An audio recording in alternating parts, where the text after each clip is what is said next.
I ordered 100,000 tiger cubs off some sketchy online store and raised every single one of them myself, just so they'd call me daddy. Because once the world population hits 10 billion, the blood moon apocalypse strikes the entire planet. Every plant and animal would evolve at insane speed and start hunting down every human left alive.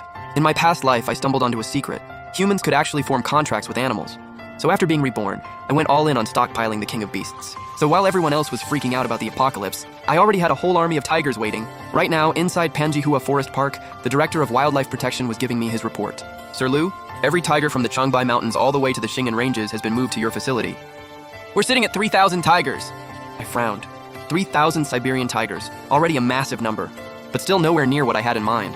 Because I knew, in the apocalypse, there was a guy called the Boar King. When the blood moon hit, he somehow formed a contract with 300 of his own domestic pigs. Like a beast tamer straight out of a novel, he could control 300 insanely evolved pigs and became one of the 5 most powerful humans in the apocalypse. But everyone's awakening talent is different, and the gap in evolution speed is massive.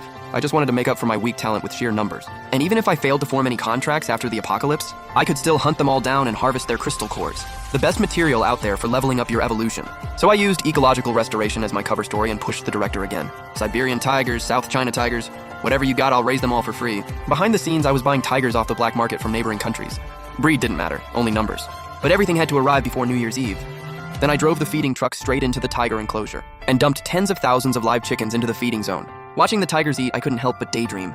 If I could bond with 1,000 tigers, I'd be completely untouchable in the apocalypse. But tigers aren't anything like your pets at home. Even with all my professional training in predator handling, I couldn't guarantee a bond with every single one. The only tigers I felt totally safe around were the handful I'd raised since they were cubs. But even if I could only bond with those few, it would absolutely be worth it. So I spent 2.5 years turning this tiger base into a fortress. At the very center stood a 100-meter-tall mountain peak. Originally built as an air defense base during wartime, the entire mountain was solid granite, 100 meters thick. Not even the most advanced bunker-busting missiles could punch through it. Sure, with my money I could have built an even stronger military bunker, but all of that would be totally useless once the blood moon came. Even this 100-meter granite would get ripped through in seconds by evolved ants. No fortress could save you. Staying ahead of the evolutionary curve, that's the only real answer. Of course, different tiger species need different care. I swapped the cheap chickens out for 2 deer, then yelled into the dense forest ahead. Dinner time? Moments later, a massive white tiger slowly stepped out from the shadows. This white tiger was insanely huge, several meters bigger than a normal Siberian tiger. 3 years ago, I handpicked a few cubs from a group of Siberian tigers and raised them personally every single day. And this white tiger didn't disappoint. It had become the undisputed king of the entire enclosure. Even the most savage tigers in there were no match for it. I wasn't asking to bond with every tiger, even just this one white tiger.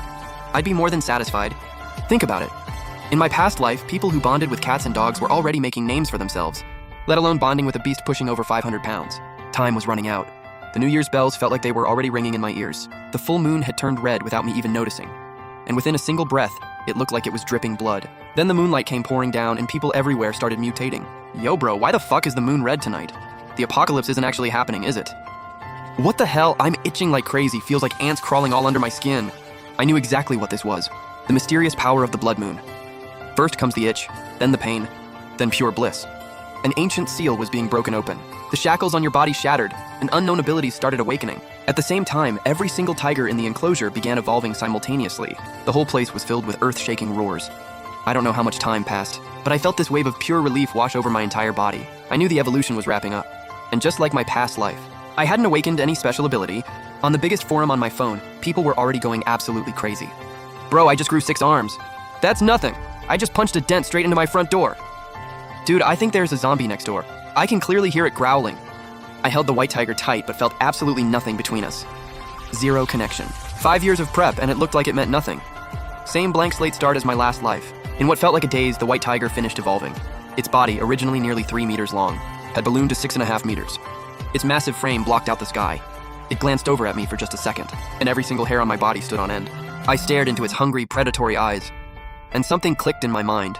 This was exactly how they hunted, slowly, calmly sizing up their prey, then striking the moment you let your guard down.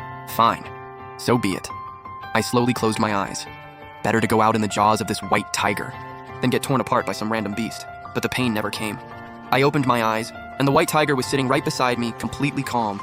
I was stunned. I tried to sense a connection between us, but still nothing. None of that mind link the Boar King had talked about. I was still processing it when something totally unbelievable went down. The white tiger's entire body erupted with a powerful aura and let out one massive roar. That single roar triggered a response from tens of thousands of tigers. Every one of them threw their heads back and roared, the sound building into one unified wave that shook the entire mountain range. I barely looked away before the next insane thing happened. The king character on the white tiger's forehead had somehow emerged straight out of its body, wrapped in swirling red patterns hovering in the air. What the heck was this? In my 2 years in the apocalypse, I'd crossed paths with countless people and never heard of anything like this. Nobody had an experience like this on day 1 of the blood moon, but the very next second, that king character shot straight at the center of my forehead. Before I could even react, it drilled straight into my mind, and a surge of energy even more intense than before